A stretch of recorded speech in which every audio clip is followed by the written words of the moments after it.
ఢిల్లీ సహా 6 రాష్ట్రాల్లోని 58 స్థానాల్లో 6వ విడత పోలింగ్ కొనసాగుతోంది. ఢిల్లీ 7, యూపీ 14, హర్యానా 10, బీహార్ 8, బెంగాల్ 8, ఒడిశా 6, జార్ఖండ్ 4, జమ్మూ కాశ్మీర్ 1 స్థానాల్లో పోలింగ్ జరుగుతోంది. సాయంత్రం 6 గంటల వరకు ఓటింగ్ కొనసాగుతోంది.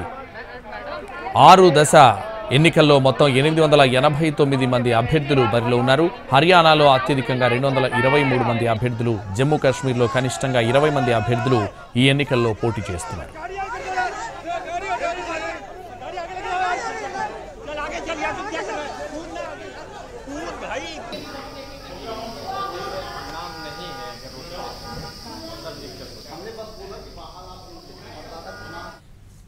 ఢిల్లీలో సోనియా గాంధీ, రాహుల్ గాంధీ ఓటు హక్కు వినియోగించుకున్నారు. అయితే పొత్తులో భాగంగా న్యూఢిల్లీ లోక్సభ స్థానం నుంచి ఆప్ పోటీ చేస్తోంది.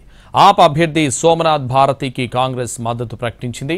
రాష్ట్రపతి ద్రౌపది ముర్ము, ఉపరాష్ట్రపతి ధన్కర్ ఓటు హక్కు వినియోగించుకున్నారు. మరోవైపు ప్రియాంక గాంధీ కూడా ఓటు వేశారు.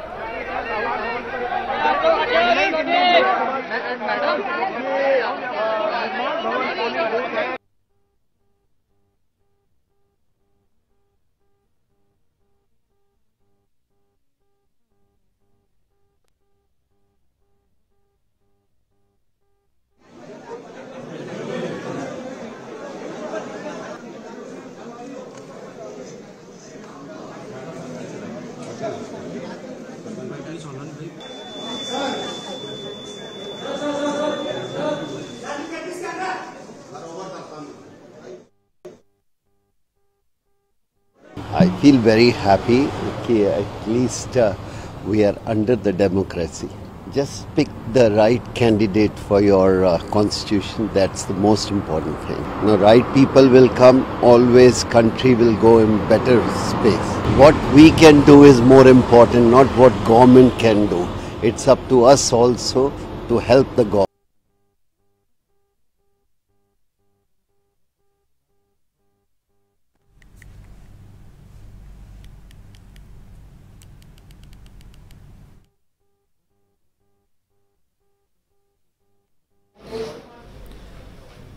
ఢిల్లీ సహా 6 రాష్ట్రాల్లోని 58 స్థానాల్లో 6వ విడత పోలింగ్ కొనసాగుతోంది. ఢిల్లీ 7, యూపీ 14, హర్యానా 10, బీహార్ 8, బెంగాల్ 8, ఒడిశా 6, జార్ఖండ్ 4, జమ్మూ కాశ్మీర్ 1 స్థానాల్లో పోలింగ్ జరుగుతోంది. సాయంత్రం 6 గంటల వరకు ఓటింగ్ కొనసాగనుంది. 6వ దశ ఎన్నికల్లో మొత్తం 889 మంది అభ్యర్థులు బరిలో ఉన్నారు. హర్యానాలో అత్యధికంగా 223 మంది అభ్యర్థులు, జమ్మూ కాశ్మీర్లో కనిష్టంగా 20 మంది అభ్యర్థులు ఈ ఎన్నికల్లో పోటీ చేస్తున్నారు. ఢిల్లీలో సోనియా గాంధీ, రాహుల్ గాంధీ ఓటు హక్కు వినియోగించుకున్నారు. అయితే పొత్తులో భాగంగా న్యూఢిల్లీ లోక్సభ స్థానం నుంచి ఆప్ పోటీ చేస్తోంది. ఆప్ అభ్యర్థి సోమనాథ్ భారతికి కాంగ్రెస్ మద్దతు ప్రకటించింది. రాష్ట్రపతి ద్రౌపది ముర్ము, ఉపరాష్ట్రపతి ధన్కర్ ఓటు హక్కు వినియోగించుకున్నారు. మరోవైపు ప్రియాంక గాంధీ కూడా ఓటు వేశారు. लगातार प्रधानमंत्री कह रहे हैं 400 पार, उसको लेकर आप क्या कहेंगे? 1 सेकंड, 400 पार मुमकिन नहीं है, काफी समय से कहा नहीं है उन्होंने। प्रियंका जी, मैम दिल्ली की स्थिति क्या लग रही है? इंडिया गठबंधन की क्या स्थिति है? इंडिया गठबंधन ही जीतेगा। क्या मुद्दे हावी हैं प्रियंका? वोट किसको डाला ये नहीं पूछूंगी, पर मुद्दे क्या हावी है? मुद्दे तो आप बता, आपकी बेटी भी पहली बार वोट डाल के गई है। देश के क्या मुद्दे हावी आपको लगता है? वोटर और बेरोजगारी सबसे बड़े मुद्दे हैं, सबसे बड़े मुद्दे सबके लिए, और सब चाहते हैं कि ये चुनाव उन्हीं अपने ही मुद्दों पर लड़ा जाए। सब चाहते।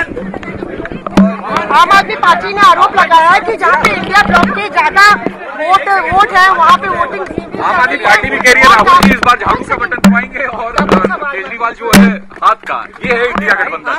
तो यही तो होता है, यही तो होता है। हम अपने सारे गिले शिकवे एक साइड करके हम अपने संविधान के लिए अपने लोग దేశంలో రికార్డు స్థాయిలో 5.5 లక్షల మంది మహిళా ఓటర్లు ఒక్క ఢిల్లీలోనే ఈసారి అదనంగా ఓటు నమోదు చేసుకున్నారు. 3.5 లక్షల పురుష ఓటర్లు తొలిసారి ఓటు వేస్తున్నారు. బాధ్యత గల పౌరులమని అయ్యామని అందుకు గర్వంగా ఉందంటున్నారు యువ ఓటర్లు. దీనిపై మరింత సమాచారం ఢిల్లీ నుంచి మా ప్రతినిధి ప్రసాద్ అందిస్తారు. మొట్టమొదటిసారిగా అత్యధిక సంఖ్యలో మహిళలు ఉన్న మహిళా ఓటర్స్కు అదనంగా 5,43,000 మంది కొత్తగా నమోదు చేసుకోవడం జరిగింది. అయితే తొలిసారిగా ఢిల్లీలో అంటే మొట్టమొదటిసారిగా ఓటర్స్ అయినటువంటి వాళ్ళు 2,43,000 మంది. ఇకపోతే ఢిల్లీలో మరొక ప్రత్యేకత కూడా ఉంది. ఈసారి మహిళల అత్యధిక సంఖ్యలో అదనంగా తమ ఓటు హక్కును నమోదు చేసుకోగా పురుషుల వరకు సంబంధించి 3,20,000 మంది అదనంగా పురుష ఓటర్స్ దీనికి యాడ్ అయ్యారు.